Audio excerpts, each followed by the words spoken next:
Welcome home. You must be tired. Come on in. Hi, mother-in-law. As I try to follow my husband inside, my mother-in-law blocks my way. Jennifer, could you go shopping for us? Wait, just me? Of course. You're the daughter-in-law. Here, I made a list. With that, she slams the front door shut. My name is Jennifer, a 25-year-old housewife. I've been married to David for 2 years. I actually had a long-term boyfriend before. He confessed his love to me at our middle school graduation, and we dated through high school and college for 5 years. I assumed we'd get married once we settled into our careers. But then, as my sophomore year of college was ending, he vanished. I'm sorry. We should break up. That was the only message he sent before disappearing from my life. I couldn't find out where he'd gone, even my local friends. I was devastated. If you want to break up, at least give me a reason. He vanished without a word after 5 years. I couldn't accept it. I couldn't move on for a long time. I wished he'd just dumped me harshly. I spiraled during the rest of my college years. I went to parties every week and became known for hugging every guy there. Thankfully, I never went further than that. It's a relief that he didn't do anything more. Probably because he had self-control. My longtime friends couldn't stand to see me like this. They started introducing me to decent guys. Maybe a new boyfriend would help me settle down. That's what they must have thought. All the guys were calm and quiet. But I wasn't interested. I was afraid of being abandoned again. Still, I showed up for my friends. Then, I met someone who made me think maybe this could work. That was David. David was older and had a clear vision of marriage from the start. I want to focus on my career and I want a wife who'll support me at home. His words struck a chord. I remembered imagining married life with my ex. Yes, I had dreamed of marriage. We started dating with marriage in mind. After graduating college, I worked for a year to gain experience before we got married. Even though it was just a year, I learned a lot and didn't want to quit. But it was a promise with David. I wanted to get married, so I quit my job and became a housemaker. Our married life has been smooth. David has been nothing but kind. I actually know how to do household chores since I lived alone before getting married. David would even take the lead in doing chores when I wasn't feeling well. He doesn't work for a big company, but he's dedicated to his job. We may not live a flashy life, but I was content with our marriage. One day, as we were approaching our second Christmas together, my mother-in-law called. Come home for Christmas this year. We have to visit relatives too. I felt tense at her tone. She always speaks sternly, and since my own mom is laid back, I always get nervous around mother-in-law. Yes, of course. We'll both come home. Last Christmas, we went on a trip since it was our first year of marriage, so we didn't visit the in-laws. I remembered how David had said he'd explain to his parents, but then left it to me when mother-in-law called. Could it be that he can't express his opinions to his parents? The invitation made me dread the upcoming Christmas. That's what I thought, but my husband's house is one I don't interact with on a daily basis. But I told myself it's just 2 days. I can endure it. Hey, David, mother-in-law called. What did Mom say? She said we should both come home for Christmas. We have to visit relatives too. Right, we didn't go last year. So we decided to spend Christmas with the in-laws. We prepared gifts. We should be good. On Christmas Day, we headed to the in-laws, about an hour and a half drive away. I was nervous about going back after so long. Just relax, it's Christmas, David said casually.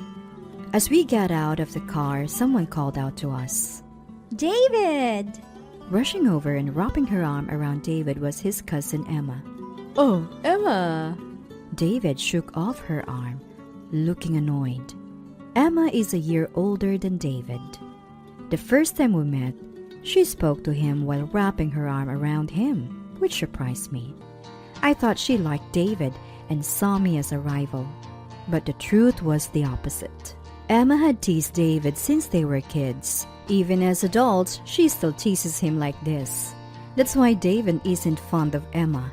But Emma is really friendly to me. Jennifer, long time no see. Let's have lots of drinks together this Christmas. See you tomorrow. I have things to do. Sure. See you tomorrow. Emma quickly went back into the house. Bad luck to run into Emma right away, David grumbled.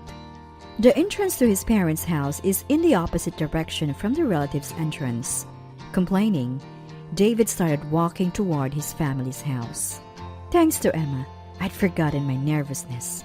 Maybe she came out just to help me relax. Thinking that, I reset my mood and followed David into the in-laws' house. We're home!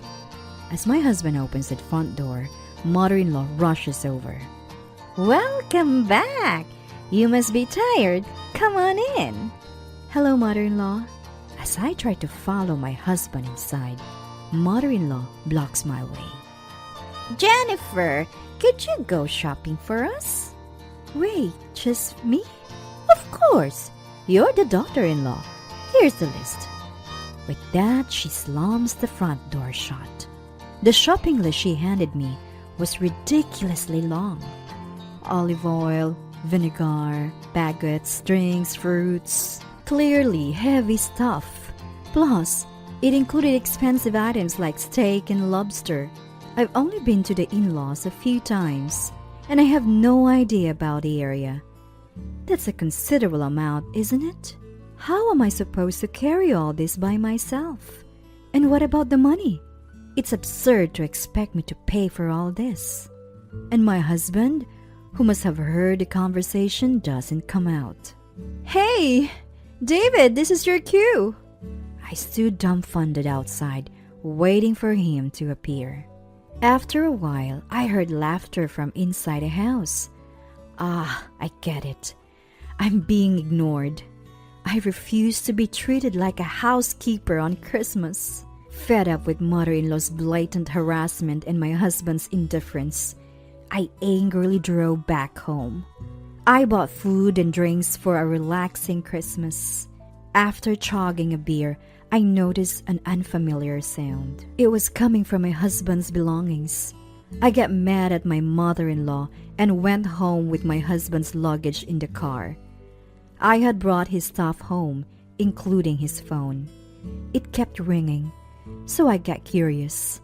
I'd never looked at his phone before, but now I checked the caller ID. It was a woman's name.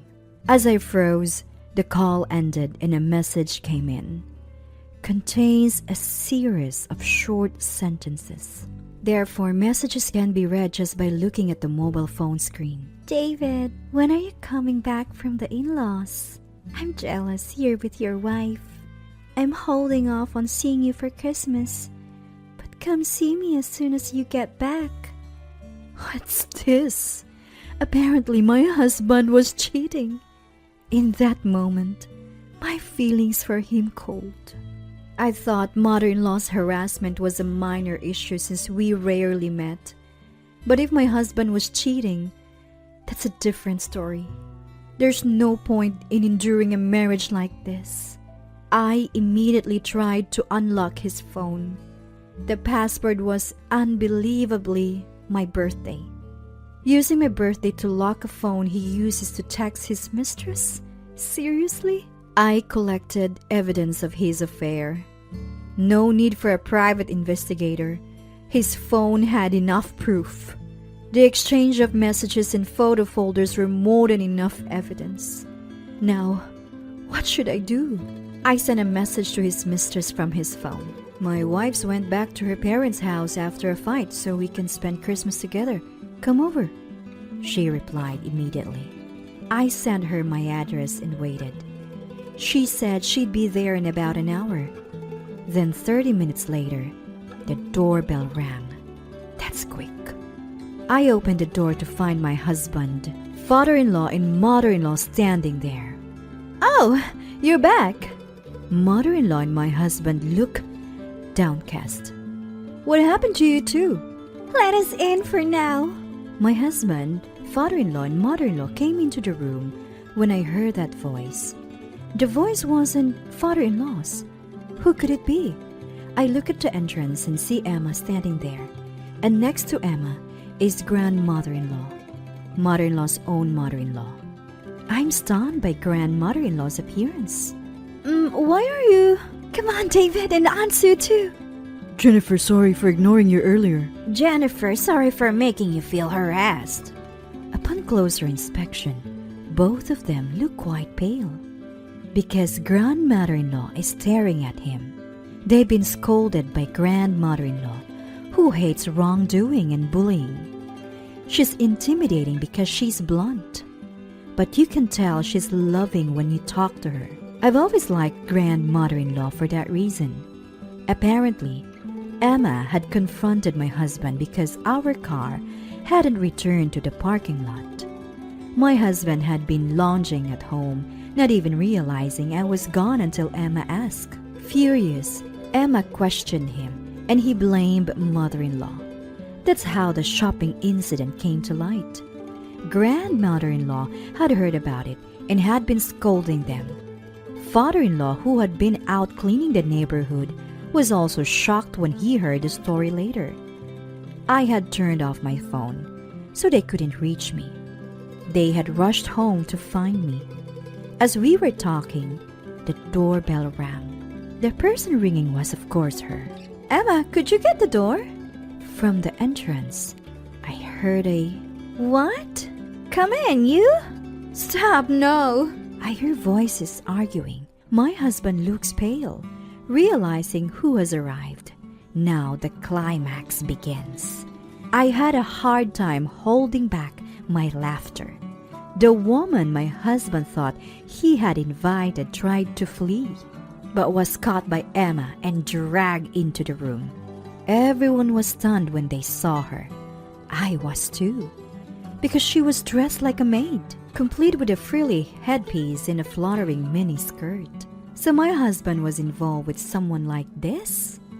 The woman, thinking she had been invited by my husband, was shocked to find a room full of adults. David, what's going on? Well, David, explain. Well, this girl is, Your mistress, right? What? How do you know? Yeah, because I saw your phone. I've gathered plenty of evidence from your phone, from photos to messages. I've seen it all. Hearing this, the mistress turned beet red and let out a strange cry. No, David, mother-in-law, help me. Wait, mother-in-law? Shockingly, the mistress wasn't just calling my husband's help, but also for mother-in-law's. What's going on here? What followed was utter chaos. My husband was grilled by Emma and me about the affair. Mother-in-law was being sternly questioned by father-in-law and grandmother-in-law about her mistreatment of me. All three were angrily told that it was unacceptable for mother-in-law to have condoned the affair. The shocking part was how my husband met the maid. Apparently, mother-in-law was the catalyst for their meeting. For some reason, mother-in-law had taken an interest in maid cafes. Feeling awkward going alone, she had my husband accompany her. They both liked the place and started going regularly, which led to the affair. Mother-in-law even had a soft spot for the mistress and seemed to have turned a blind eye. I can't fathom why she wouldn't stop her son's affair. So we decided to divorce by Christmas. It seems father-in-law and mother-in-law also decided to divorce while they were at our place. Witnessing two divorces, the mistress was trembling. Emma was keeping an eye on her, speaking in a stern voice, so she seemed quite scared. She might be traumatized by the idea of marriage now. Well, that's not my problem. I got a settlement from my husband, the mistress, and mother-in-law, and went back to being a free, single woman. I found a job and life was good. Actually, something interesting happened to me after the divorce. Emma and I had become drinking buddies. Today, we're going bar hopping again. As I head to our meeting place, I see someone standing next to Emma. Is that Emma's boyfriend? As I approach, the man turns around, and I'm almost breathless. It's my ex-boyfriend, who had disappeared. He's also surprised to see me. Emma, sorry, I have to go. What? Jennifer, why? I start running, and my ex chases after me. Jennifer, wait, let's talk. Finally, I get to hear the truth about back then. Apparently, his family had been going through a series of misfortunes. His grandma had dementia, his dad's business went bankrupt, and his mom collapsed from caregiving fatigue. They had moved to the countryside to live with relatives. His grandma passed away, but things have settled down now. He apologized for not having the courage to tell me about this family situation. I get it. You had a tough time, but you should have told me. I'm sorry. Even though it's in the past, knowing the truth made me feel better. And then, I get another surprise. By some coincidence, my ex works at the same place as Emma. They had the same shift today, so he invited her for drinks. Emma was the most shocked to find out about our past relationship. From then on, we became drinking buddies, including Emma's boyfriend. Whether or not I'll get back with my ex, I don't know. But for now, I want to cherish the fun life.